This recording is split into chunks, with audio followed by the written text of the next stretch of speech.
Selamat datang di Lampung, gerbang utama Pulau Sumatera yang tidak hanya menjadi saksi bisu dari pergolakan sejarah dan perdagangan, tetapi juga rumah bagi alam yang memukau dan keanekaragaman budaya yang tak terkira.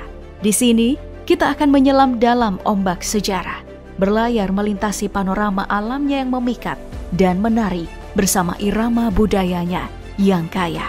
Mari kita mulai perjalanan ini bersama, menjelajahi keunikan dan kekayaan Provinsi Lampung. Provinsi Lampung berada di ujung selatan Pulau Sumatera, makanya disebut sebagai gerbang utama Pulau Sumatera. Memiliki 2 kota, 13 kabupaten, dan beribu kota di Bandar Lampung. Berbatasan dengan Sumatera Selatan di bagian utara, Laut Jawa di sebelah timur, dan Selat Sunda di sebelah selatan. Sangat dekat dengan Jawa, khususnya Provinsi Banten. Bahkan disebut sebagai saudara kandung, hubungan yang dibentuk dari perjalanan sejarah panjang. Jadi gini, dirangkum dari portal website Pemda Tulang Bawang, salah satu kabupaten di Lampung, mengisahkan bahwa dulu di Lampung ada kerajaan bernama Kerajaan Tulang Bawang yang mengalami masa kejayaan di abad ke-7 Masehi. Namun, mulai pudar seiring masuknya Sriwijaya di Sumatera. Meski belum ada penemuan arkeologis yang bisa mengisahkan secara detail tentang kerajaan ini. Tapi namanya tersohor hingga ke Cina, salah satu mitra di masa perdagangan kuno.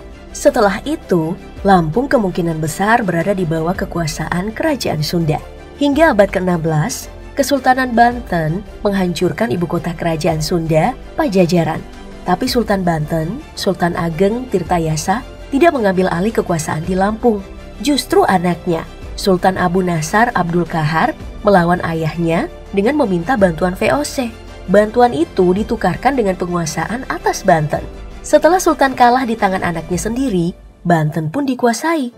Dan VOC segera melancarkan keinginannya untuk mengeksplorasi dan mengeksploitasi rempah-rempah di Lampung. Yang dikuasai hanyalah di garis pantai saja, dalam rangka monopoli distribusi lada. Lada hitam dari Lampung akhirnya turut meramaikan perdagangan global. Setelah kolonial Belanda bercokol, Lampung dijadikan keresidenan yang secara administrasi masuk dalam wilayah Provinsi Sumatera Selatan. Dan setelah kemerdekaan, Lampung berdiri menjadi provinsi sendiri. Arti kata Lampung sendiri nih gengs, terdiri dari banyak interpretasi. Salah satunya adalah berasal dari bahasa Batak, Lapung, berkaitan dengan peristiwa meletusnya gunung di bagian utara yang kini menjadi Danau Toba. Saat itu diceritakan bahwa banyak orang berpencar dan terdampar di banyak daratan.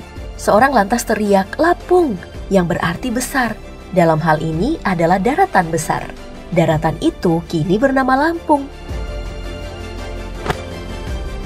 Tapi bicara tentang gunung berapi, Lampung Selatan adalah tempatnya kepulauan aktif yang terdiri dari 4 pulau kecil. Pulau Rakata, Pulau Anak Krakatau, Pulau Sertung, dan Pulau Panjang. Kepulauan ini bernama Krakatau atau Rakata diambil dari nama gunung berapi purba, berada di Selat Sunda yang berarti berada di antara Pulau Jawa dan Sumatera. Gunung yang meletus hebat pada bulan Agustus 1883 masih kalah dari Toba, Tambora, Taupo di Selandia Baru, dan Katmal di Alaska.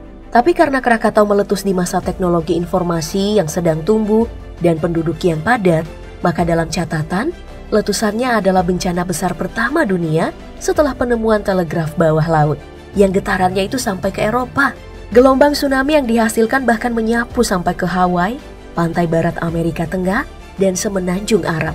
Sehari setelah meletus, penduduk Jakarta dan pedalaman Lampung tidak melihat sinar matahari hingga beberapa hari kemudian. Puncak Gunung Krakatau sirna, berganti anak-anak Krakatau yang membentuk kepulauan vulkanik yang masih menyimpan material siap ledak. Bahkan anak Krakatau masih erupsi hingga sekarang. Kepulauan ini kini menjadi cagar alam, kawasan konservasi dan laboratorium alam, tempat meneliti keanekaragaman hayati, sifat tanah dan pergerakan bumi. Jadi nggak disarankan ya untuk berwisata. Kalau ingin jalan-jalan, Bentang Alam Lampung menyediakan banyak spot bagus kok untukmu bersantai. Kamu bisa berendam di air asin di Laguna Dodo, berfoto di pantai Gigi Hiu dengan pemandangan batu-batu lancip serupa Gigi Hiu, lalu menikmati uap panas dengan asap yang membumbung tinggi di kawah keramik yang ada di Suo, sambil sesekali mendengar letupan-letupan dari sumber air panas di bawah hamparan lempengan batunya. Atau kamu ingin santai saja, jalan-jalan saja ke Danau Ranu yang menawarkan pemandangan cantik berlatar belakang Gunung Seminung dan Pulau Marisa yang ada di tengah danau. Bisa mencoba transportasi air yang disediakan atau bermandi-mandi seru di danaunya. Bisa juga kok. Dari perairan, coba deh ke Bukit Pangonan. Mencoba fasilitas yang disediakan di sana sambil menikmati hijaunya pemandangan. Berwisata di Lampung gak afdol dong gak mencoba jajanan dan kulinernya. Yang paling terkenal sih adalah keripik pisangnya dengan varian rasa kekinian yang bebas dipilih sesuai selera. Jajanan ini dikemas dengan packaging dan ramah perjalanan. Lalu ada juga kemplang, kerupuk dari daging ikan. Kalau ingin makanan berat sih, kamu bisa coba lauk umbu, sayuran dari rotan muda yang direbus dicampur bumbu. Atau gabing, sayuran dari batang kelapa muda yang diberi santan dan bumbu lainnya. Cocolannya kamu bisa pilih sambal asam kembang, sambal yang menggunakan terasi, dan buah kemang, buah yang mirip sama mangga muda. Lampung sebagai daerah pesisir kaya akan sumber daya laut. Dan di daratannya ada Taman Nasional Waikambas, tempat perlindungan untuk endemik Sumatera yang hampir punah, dari Elephas maximus sumatranus atau gajah Sumatera, lalu badak Sumatera yang memiliki 2 cula atau Dicerorhinus sumatrensis, juga ada harimau Sumatera, Panthera tigris sondaika, hingga ada tapir alias Indicus, satu-satunya tapir Asia yang asli Sumatera. Oh iya, kalau kamu pernah dengar istilah sepak bola gajah, nah itu ada hubungannya dengan Lampung. Soalnya di Waikambas terdapat sekolah gajah yang pertama di Indonesia, di mana gajah-gajah diajarkan. Salah satunya adalah bermain bola. Wih, oh iya, di Kabupaten Tanggamus ada bendungan terbesar se-Asia Tenggara loh. Bendungan seluas 3.560 hektar yang bernama Batu Tegi, yang berfungsi sebagai pembangkit listrik dan saluran irigasi.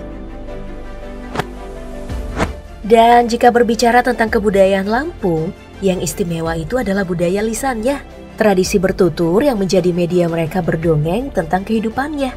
Contohnya adalah Si Pahit Lidah dan Si Mata Empat, yang berkisah tentang asal-usul Danau Ranu, berisi pesan moral, pergunakanlah ilmu untuk sesuatu yang berguna dan menolong orang banyak. Dan lewat tari melinting, orang Lampung memperkenalkan legenda Keratuan Melinting, berkisah tentang keratuan yang berdiri di Kecamatan Melinting, Lampung Timur. Didirikan oleh hasil kawin-mawin antara putri bangsawan Melinting dan Sultan Banten. Salah satu peninggalan Keratuan Melinting adalah rumah tradisional Wana. Lalu coba dengarkan deh lagu Bumi Lampung, yang liriknya membanggakan lada dan kopi Robusta mereka. Ya, Robusta khas Lampung cukup mendunia, setara dengan kopi Toraja dan Gayo. Ya, karena lokasi mereka berada dekat dengan garis pantai, tempat hilir mudik perdagangan.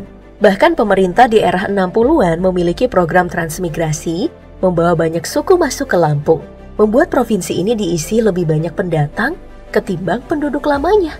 Sebagai miniatur Indonesia, sulit menyebutkan suku apa yang mendominasi di Lampung. Tapi yang jelas, orang Lampung memiliki aksara sendiri, seperti Honocoroko di Jawa yang disebut Kagangapa. Tapi banyak loh orang-orang Lampung yang namanya tersohor keluar pulau. Abu Rizal Bakri, Mendiang Bob Sadino, Chelsea Olivia, Robi Purba, dan Babang Tampan kita Andika. Oh iya, satu lagi manusia tertinggi di dunia, Mendiang Suparmono, yang memiliki tinggi 2,42 meter. Gubernurnya yang menjabat di periode 2014-2019, Rido Ficardo, kelahiran 1980, tercatat sebagai gubernur termuda di masa itu.